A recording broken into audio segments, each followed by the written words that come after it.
So even though this is a gentle class, we are working with body weight and gravity, and we're taking long periods of time in the poses. So sometimes that can become a little bit stressful and uncomfortable on the joints or the muscles. If it becomes too much, you can just shift around and move out. Not a problem. I'm going to come onto the mat. We'll tuck my toes underneath, have the heels together so they're underneath my bottom and the knees out to the side, and then literally move myself over to the left side a little bit, and then just roll the toes underneath on my right foot, so that now my leg is pointing with the toes towards the sky, and I'm getting a nice stretch across the front edge of the ankle, but I'm also getting quite a strong curve into the arch of the foot as well. So all my body weight is on the left leg. I've got the hand on the floor. You could rest your arm on the leg if you want to put even more weight. Let's see how your toes feel about that whole idea. And then we'll come back down and we'll do exactly the same to the other side. So we lean out and then just lift up, roll over the toes.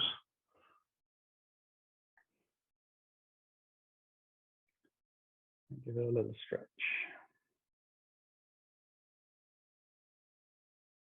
Now, notice that we talked about the foot that is high, but the foot that we're sitting on, the toes are tucked under, so they're getting a different stretch as well, which balances everything out.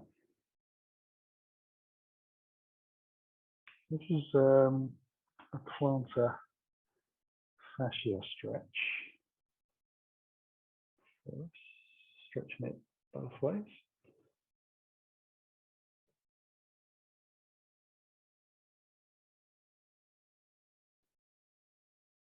And release from there. So to come back into more traditional child's pose, you can use props underneath the legs if something directly down onto the heels is problematic.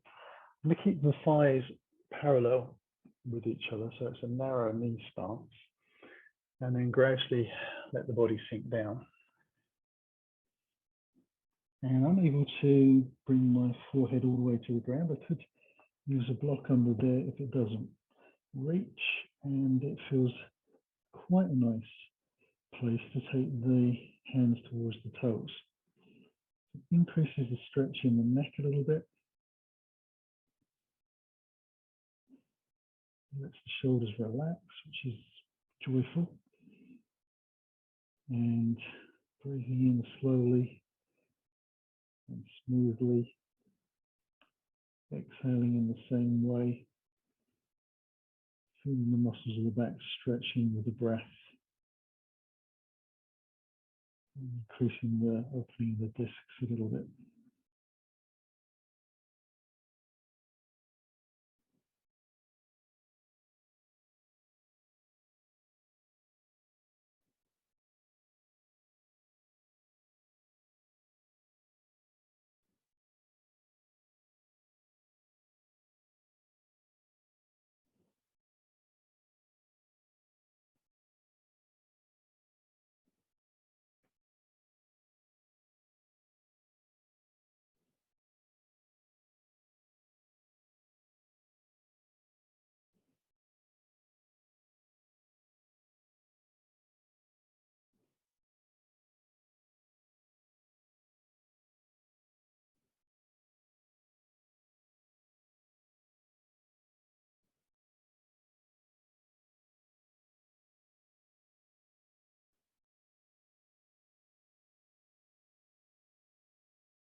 And we'll slowly bring the hands forwards again. And on an exhale, use the breath to lift ourselves up. And we're going to move on to our bellies and come into Sphinx pose. Just taking the legs gently back, give them a little bit of time to open themselves out. Find having the toes tucked under to start with as I lengthen the legs out actually helps open them out. I can lengthen the legs away a little bit and then just slide the toes back out so boot laces are down and bring in the forearms underneath the elbows, letting the belly be soft and also the back of the thighs into the buttocks and letting the shoulders relax as well, which generally means that the chest travels downwards and the shoulders rise up.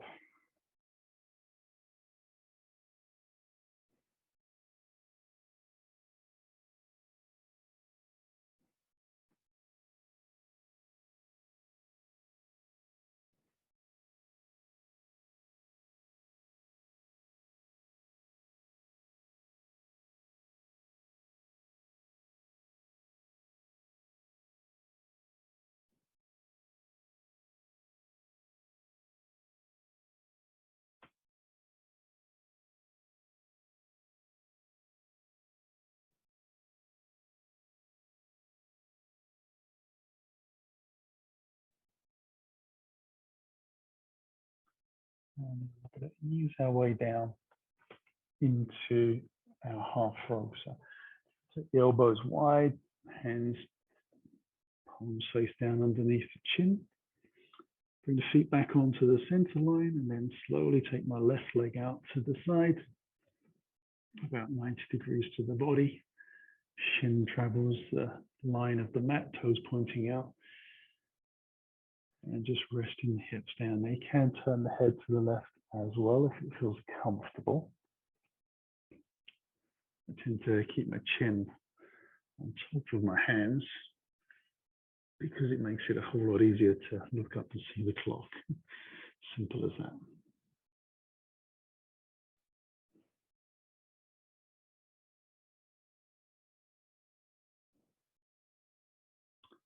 This is definitely one of those ones that I notice that I need to continually adjust the shoulders out so they start to sink down a little bit.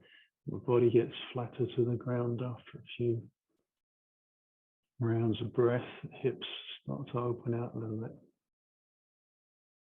So definitely some fairly significant changes in the shape of the body.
Slowly bring the foot back on to the mat. Slide the leg out. Bring both legs back onto the center line.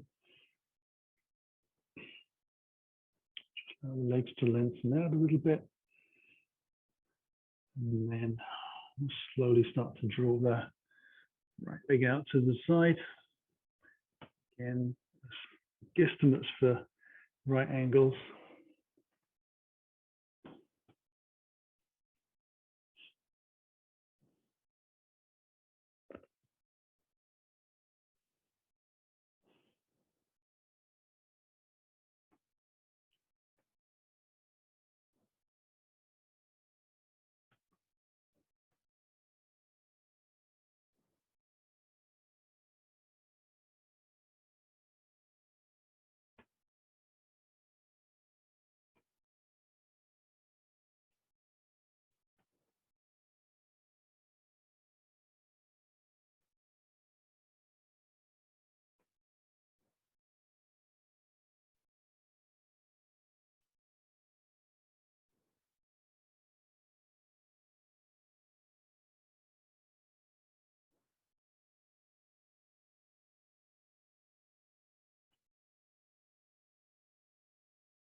Slowly bring that foot back on. And the leg out. Take the feet about hip distance apart again. The hips have a little wriggle around. And then when we're ready, lift up into the elbows again. Some Sphinx pose. Let's see how that feels.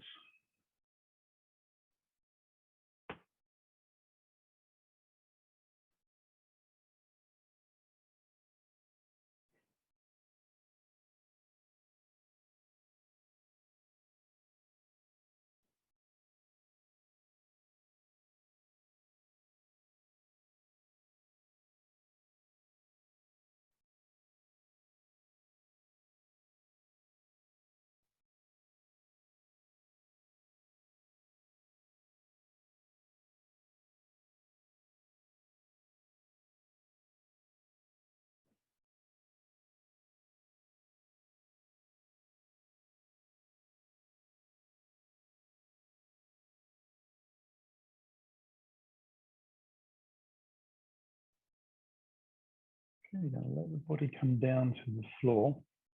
Bring the hands down towards the bottom of the ribs, lift up. And I'll take the knees wide and move my bolster lengthways down the mat towards my body. To just be able to lay my ribs, my chest and my chin onto the bolster. Child's pose for a supported version.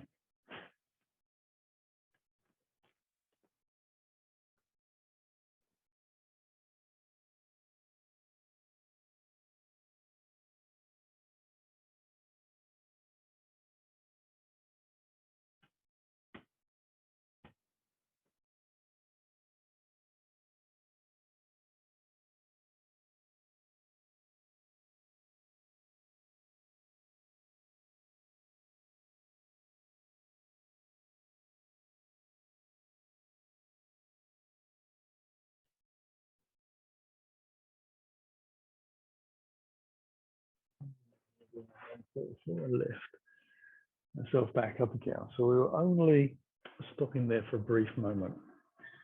As I come up, I'm going to roll the bolster behind me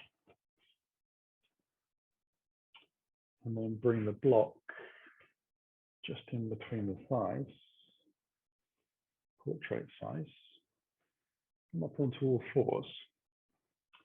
At this point, I'm going to start to have the knees as wide apart as the block is, and I have the feet out a little wider. I'm going to bring the right foot forwards, move the block over to the right a little bit. So as I sit back, I have to adjust a little bit. I'm going to bring the block underneath the sitting bone on the right side. So I'm going to keep the right knee high. The heel of the left foot is out to the outside of the heel, toes are pointing backwards. Knee is on the floor and the leg is parallel to the center line of the mat. And from here, I'm going to take a little breath and slowly start to roll that bolster back and ease my elbows and forearms into position just to support me, keeping the chin in towards the chest. Getting quite a stretch into the front thigh. You want to be able to keep the knee attached to the floor. If it's lifting, you need to bring yourself up a little bit. It's very easy to get an extensive arch in the back, chest and lower out of the back. Sort of rise up towards the sky. See if you can ease them down towards the floor so they're actually sinking rather than arching up. You're sort of collapsing down a little bit. So the shoulders will move up inevitably around the ears.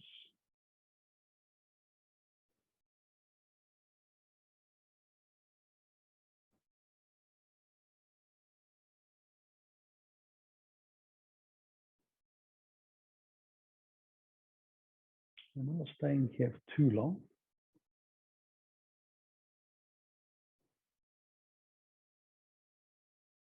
Probably takes as much time to get into the pose as it does to actually hold the pose.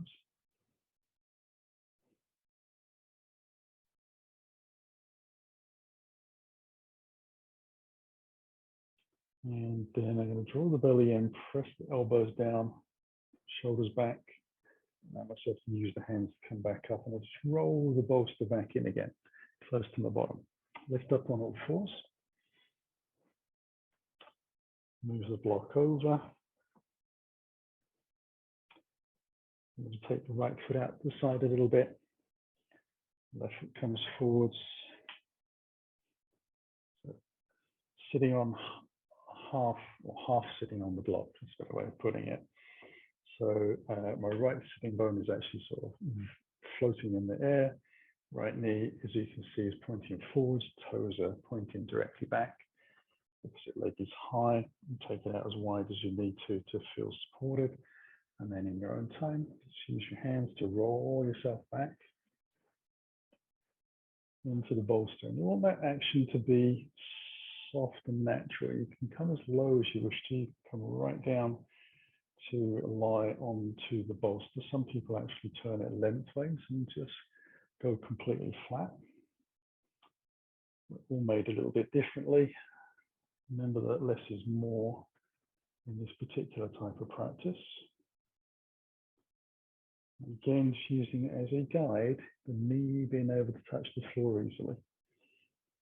Straining away and hovering, you just need to lift yourself up a little bit.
Okay, we'll draw the belly in, press the shoulders back, start to get that lift, a little bit of momentum to draw ourselves up. Come back onto all fours. And whilst we're here, we'll just stretch out both legs. I'm going to place the shin ankle onto the bolster and use that as a little way of stretching the leg out. Do the same on the opposite side. Okay, and then come back into all fours. So I still need to have that block quite close by, and to bring the knees together so they touch thigh on thigh. Left knee comes forwards, cross the foot over, and then bring the thighs back on top of each other, and spin the feet out as wide as the mat. I'm going to sit gently back into this shoelace pose and take the block back with me. Hopefully be able to sit on that. Just sit up nice and tall. Give this a minute, see how it feels.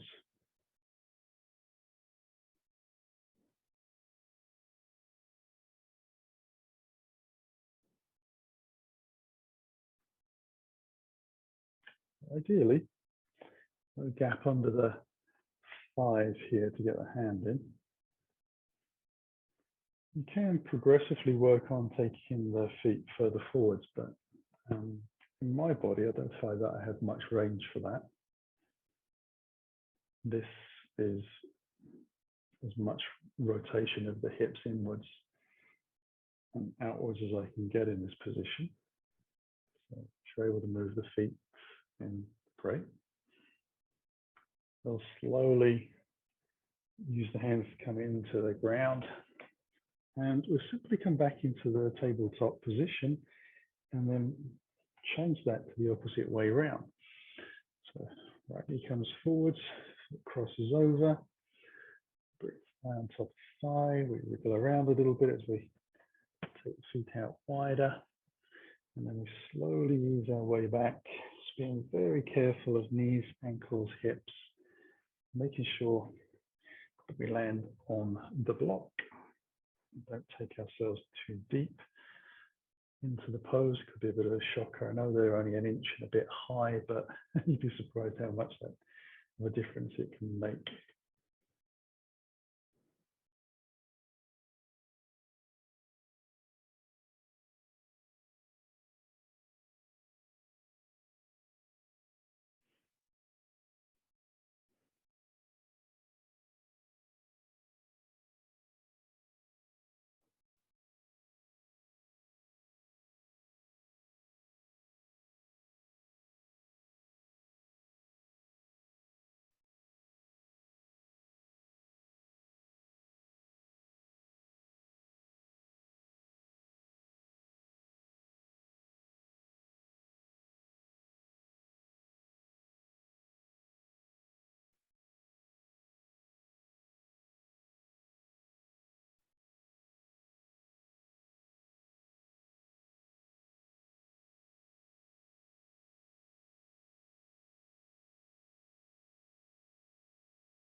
I'll lift up from here,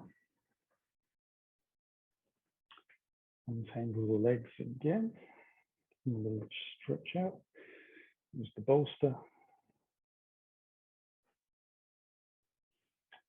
and then in that tabletop position, bring the knees together again. Now slide the left knee forwards and wrap that across. Take the feet out wide and let myself sit back. Find the bolster, sit up nice and tall. And I'll take the left hand out to the side, right arm up towards the sky, and slowly walk the left hand out till palm of the hand naturally finds the floor. I lean out to the side and let myself sink. You can keep the hand extended and the arm extended out, or you can wrap the arm by just bending the elbow over the crown of the head. It kind of assumes that the length of your arm and neck, etc., and head equal a possibility of doing that. So just taking a simple side bend into the shoelace leg pose.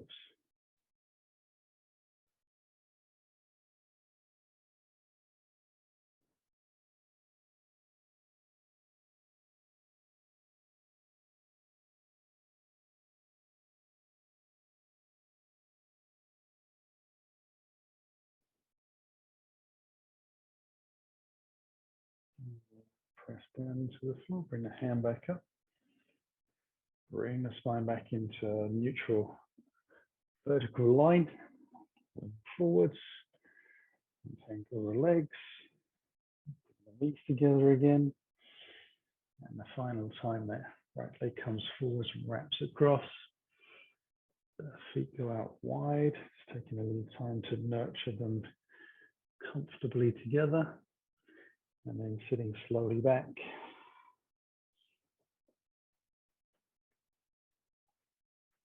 In place. Make sure you're happy with where you've landed. Some little adjustments that are needed. And then we'll start to take the right hand out. Draw the left arm up. And the heel of the hand naturally finds the floor. You can side bend. Take the hand over as we discussed. whichever flavor feels good. And see if we can bend the bottom elbow just a little bit to increase the side bend. You do actually want to make a little bit of effort to keep the bottom shoulder away from the ear. So there's a little bit of lengthening in the shoulder going on consciously.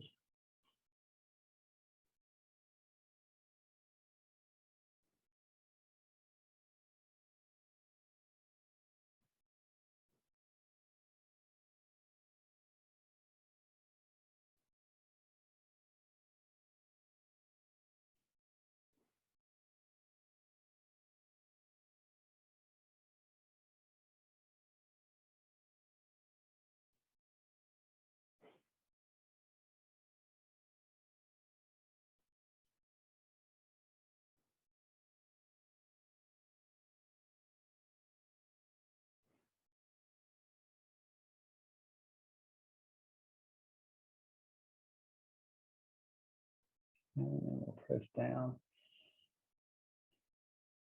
tangle ourselves gently. And this time I'm going to just simply unpeel the legs and take them back out in front. I'm going to slide forwards of my block and just move that out to the side so the legs are flat to the floor.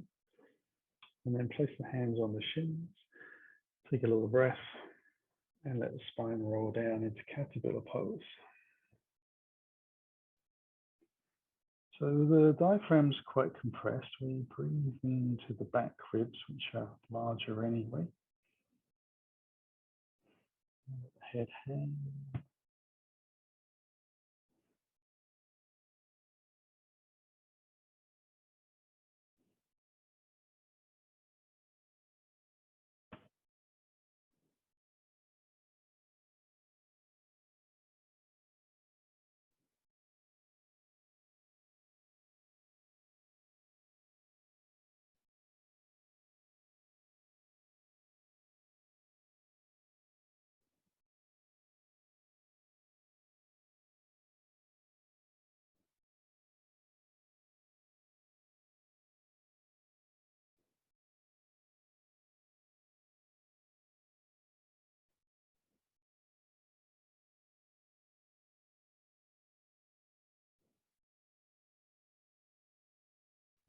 Slowly draw the belly in and lift ourselves back up. I'm going to come back onto all fours. I find it easy to just cross the ankles and roll over, but whatever way of getting to the front of the mat works, to bring ourselves into that neutral position. And maraud a little bit from side to side.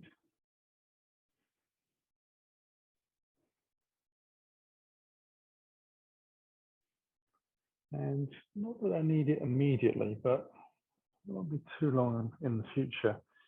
I'm going to take the strap and move that about halfway down the mat.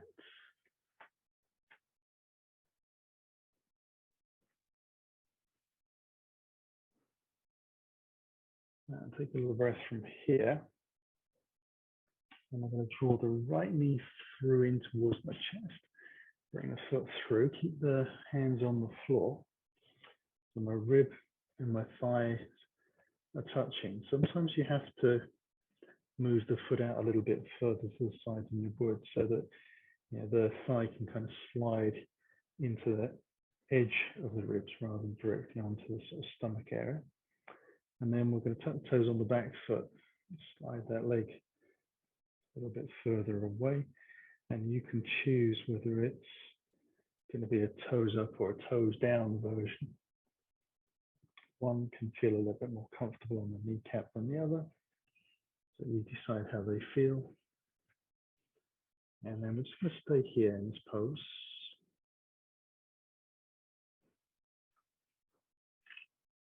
For a couple of minutes.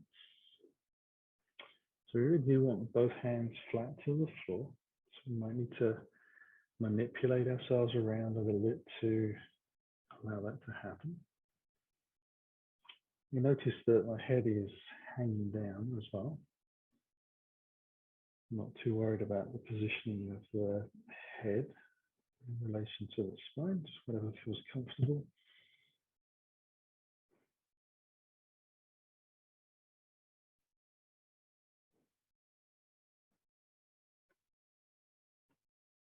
And then, just as we did earlier on, trying to let the hips sink down and the groins open. We're going to feel some big stretches in the hamstrings and the hips and the groins.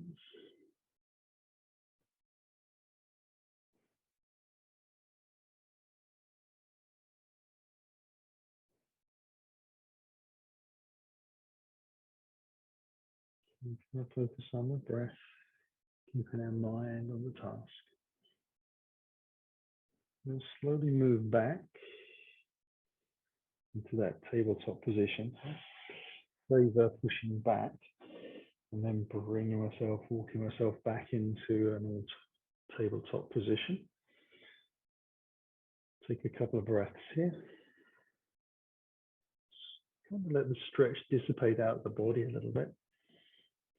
And then I'm going to bring the left foot through. And again, just taking it a little further out to give myself enough room to work into. Tuck the toes on the back foot and slide that away.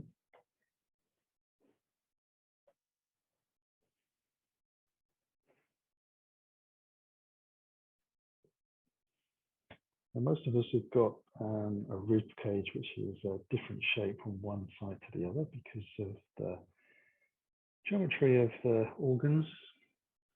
They're not equally spaced around the body, so the rib cage tends to accommodate that, which is why you might find it more difficult to get the hands down on one side than the other. Once you're safe,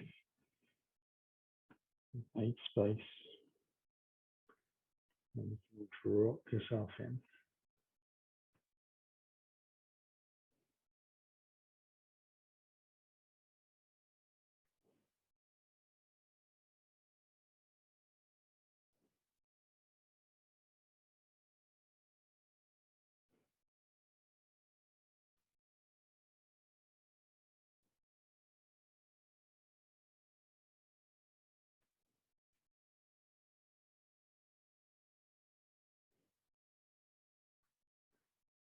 And slowly move back.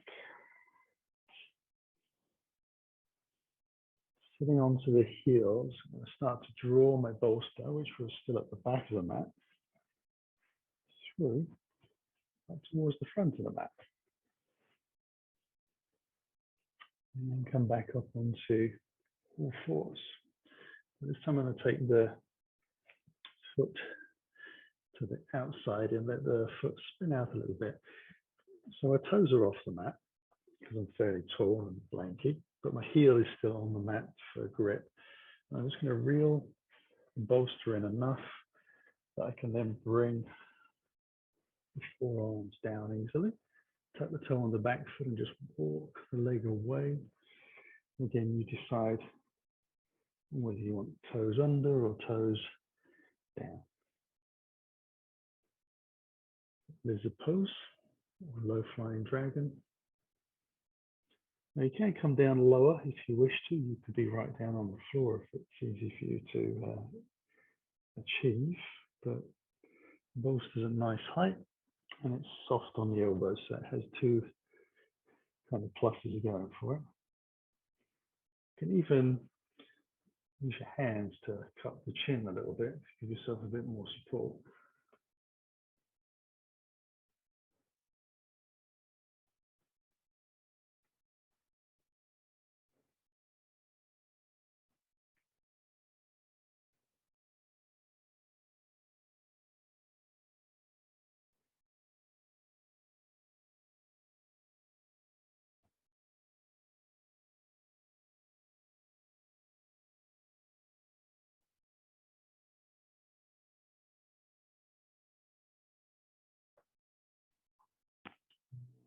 Slowly lift ourselves up out of this.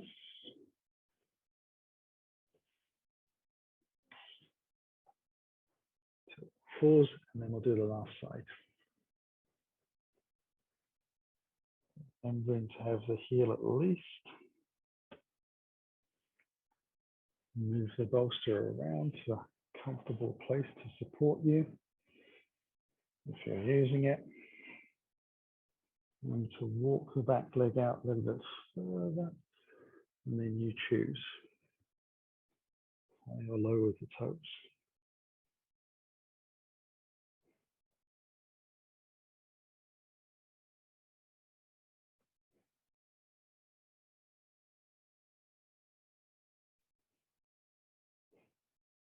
And letting the front foot find a natural position where you can get the foot flattish to the floor, which will maybe mean moving the toes even further out to the side, or maybe drawing them back in.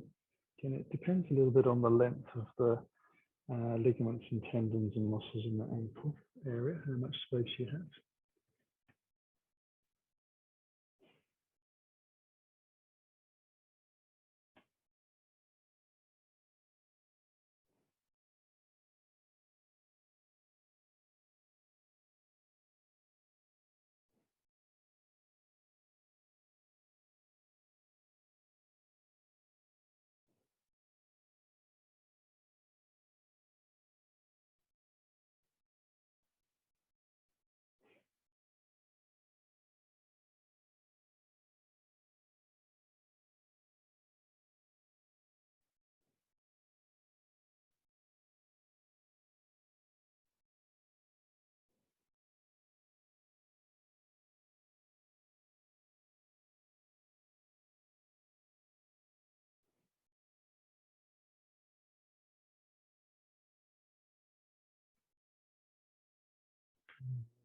Move out of this pose as well. And move the bolster off to the side. And I'm going to use the block again. Just bring that portrait down towards the ankles. Bring the knees together, the feet out wide, and sit back gently into saddle pose. And there's a possibility with all the work that we've done in bending the legs, opening the knees and the hips, etc., that you might even be able to get the bottom all the way down to the floor without a block.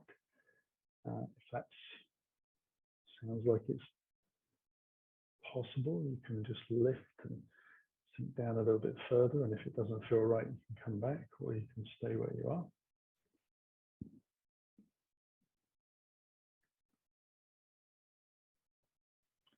I judge, well, I find I judge before I do that how tight the calf muscles feel. And yeah, I think I probably need another half an hour of yogaing before those guys are going to start to join in and play for me to get all the way down to the floor without the block. So happy to stay here. Enjoy the view. Still getting a good stretch of opening and work through these legs and knees.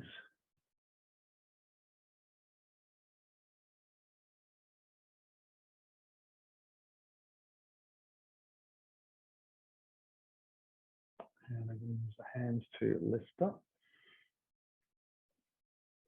And I'm going to just plonk the bottom down on the floor. Move the block out to the side. Go that side so it doesn't get in the way. And with the legs out in front, I'm going to take them out nice and wide. Allow myself to sit onto the front edge of the sitting bones. Now, I've deliberately got a bend in the knees, and I'm flexing the feet back towards me, and the feet are pointing towards the sky, even though they're out sideways.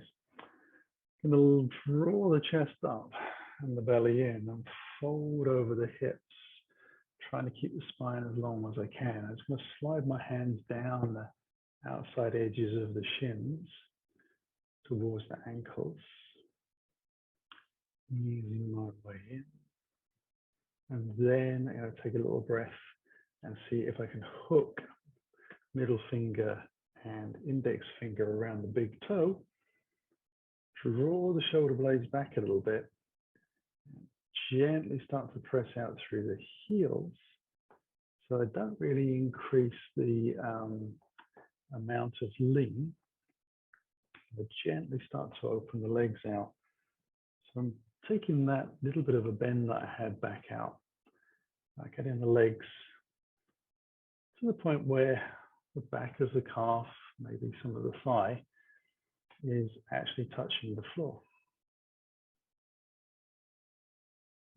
Drawing the chest up still, continually reaching, drawing the shoulders back a bit, just to give a little bit of positive reaction for the foot to press into.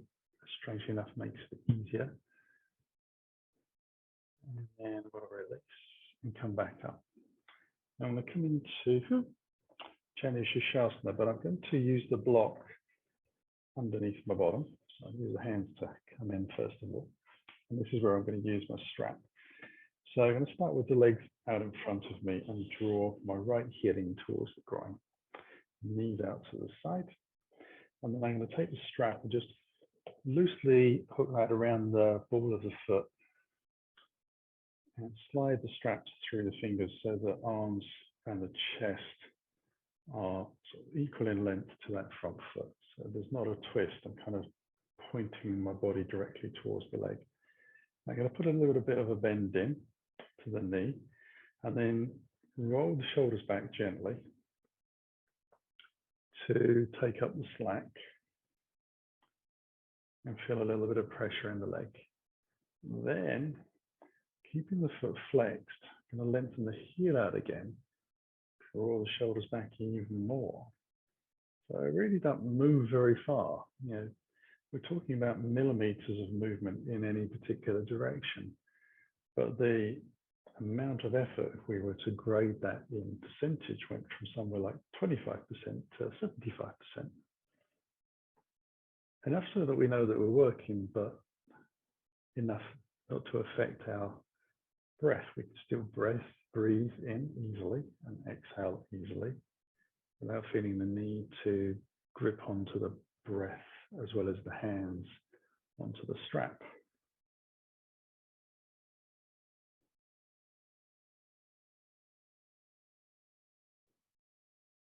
Remember to let the foot flex, using the strap to help encourage that to come back. Heel lengthens out, avoid pressing the knee down, and then release. And although we didn't go anywhere, it definitely would have felt strong. We're going to move into the opposite leg, bring the heel into the groin, strap around, allow ourselves to sit up tall, slide the belt through the hands, bend in the knee, take up the slack a little bit, draw the belly in, lift the chest high, flex the foot, roll the shoulders back, gradually lengthen the heel away.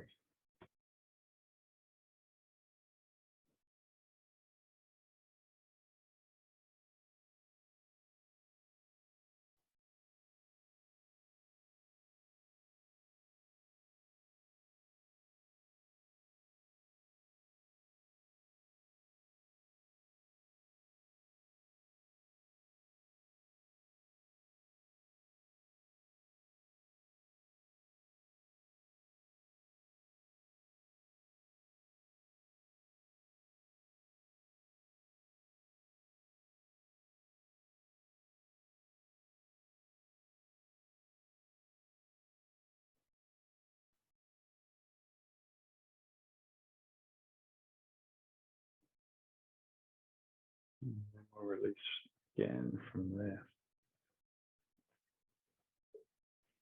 We'll move the belt off to the side. Move the block out to the side as well. Come up onto all fours.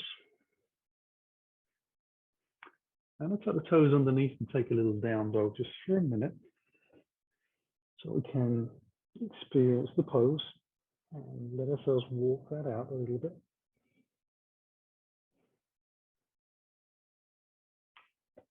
Making sure the hands are flat to the floor. Gently stretching the legs open, just moving from one side to the other.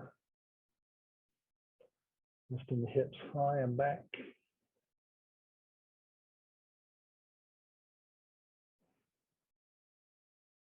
Making space in the shoulders.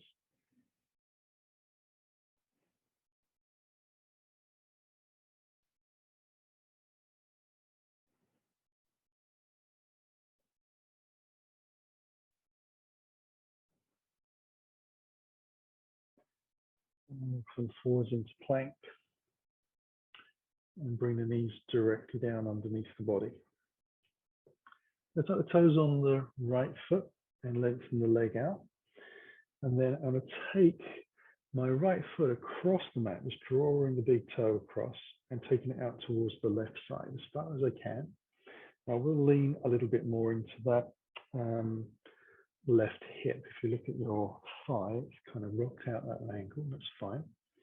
Now draw the belly in and slowly press out through the heel to fire up the leg muscles, and you'll probably feel that tighten up through the groin a bit as well.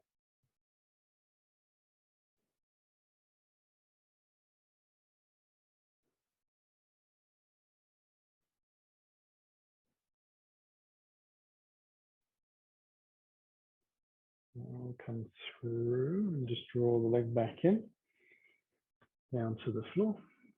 Tuck the toe on the opposite leg underneath, and slide the left foot out to the right, as far as we can naturally go.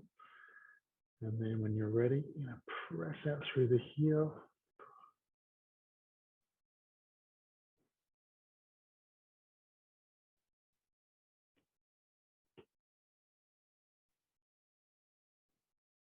Asking that leg to be as straight as possible.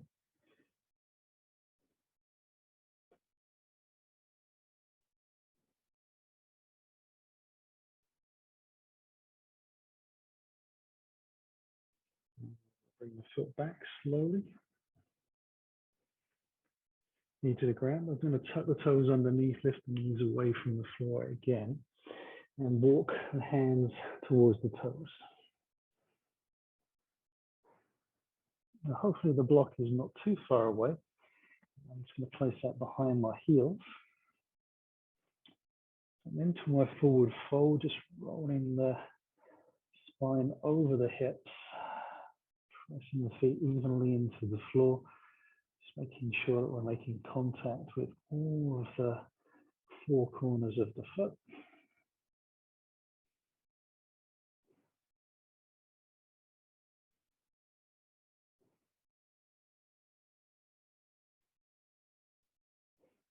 And then we'll walk the fingers forwards again. And I'm just going to lift the heels away from the floor.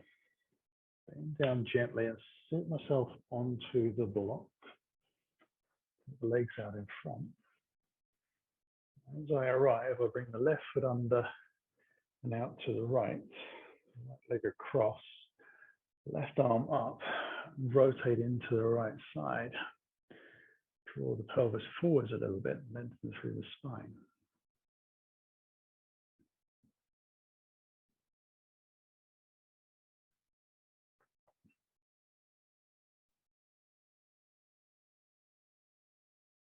And we'll release from there. Move into the opposite side.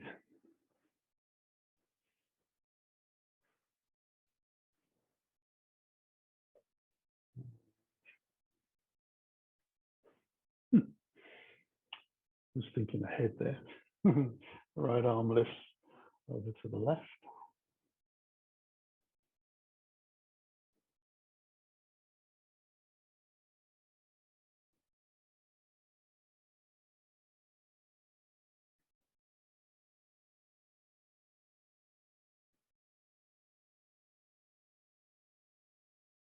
And we'll release from there as well. Now when I come down to the floor, to move the block out of the way to the side of the mat, and I'm shuffling down the mat a little bit so that I've got enough room behind me. Going to lengthen the legs out and come into banana pose. So feet are together. I'm going to take the hands up towards the sky. I'm going to use my right hand with the left wrist as a drop, that hand down towards the floor, over the head towards the back of the mat. Take a little breath. We're going to shimmy the shoulders to the right, and then shimmy the legs to the right, and let myself hold there.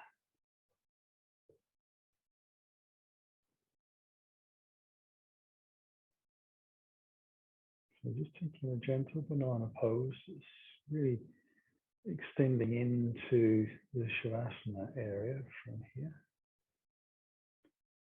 Option to cross the ankle left over right is available to us if you wish. Relax the muscles down the side of the body and deep into the lower spine.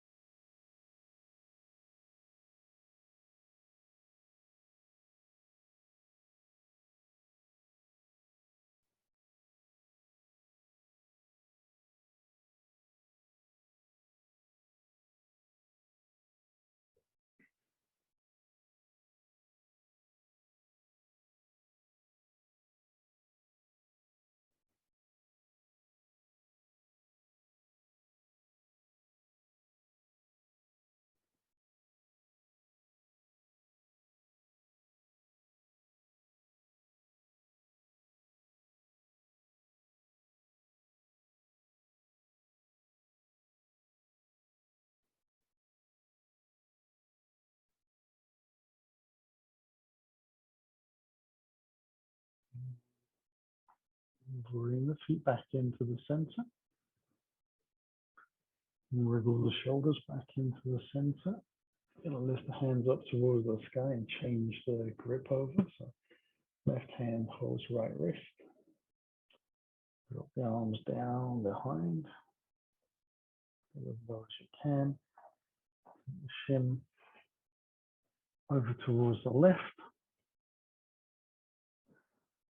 When you feel comfortable, you can let the legs move in the same direction, keeping the two sides of the pelvis flat to the floor, so you feel it deep down the side of your body. Option again to cross the ankles if you wish, or stay more flat to the floor as I am.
Bring yourselves back into the center.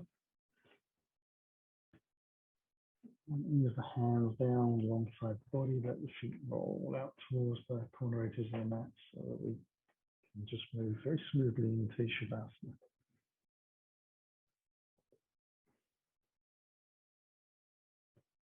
And just check your softened jaw and your eyes and the face muscles. Front of the chest, relax and open out. Shoulders sink. And then just breathe. Slow long breath.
Take a little breath from there.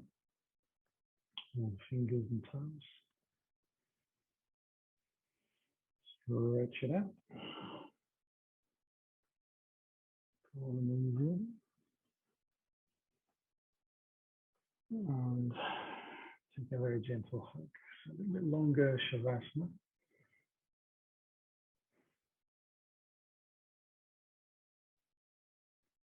Finally rolling over onto the right side. Hands to press and to lift back up. Roll around. Back into position. Sitting up nice and tall. Just bring the hand into the heart to finish the class. Take the breath in, let the chin drop. Bow gently to the floor as you exhale. Inhale comes back into the body. Lift the spine for you and the head finally is open. Namaste. Thank you very much for joining me on the mat this evening. Hope you enjoyed a little bit of extra time in the Shavasana. And I shall see you again on the mat soon.